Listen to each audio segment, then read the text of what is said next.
এজন ছাত্ৰৰ আটাইতকৈ ভাল গুণ হৈছে যে সি সদায় তাৰ শিক্ষাগুৰুক প্ৰশ্ন সোধক। যদি তুমি বেলিটোৰ দৰে উজ্বলিবলৈ বিচাৰা, তেন্তে প্ৰথমে বেলিটোৰ দৰে জ্বলিবলৈ শিকা।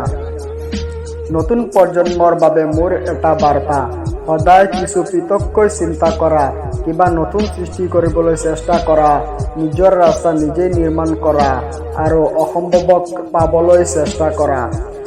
আমি কেতিয়াও হাৰ মানি ল'ব নালাগে আৰু নিজকে হাৰিবলৈ এৰি দিব নালাগে।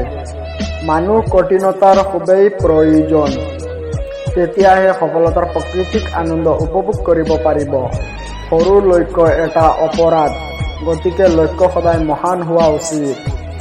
এটা কথা সদায় মনত ৰাখিবা, আত্মসন্মান সদায় তোমাৰ আত্মনিৰ্ভৰশীলতাৰ পৰাহে পাবা। অপেক্ষা কৰি ৰৈ থকাজনে সিমানহে পায়, যিমান চেষ্টা কৰাজনে এৰি থৈ যায়।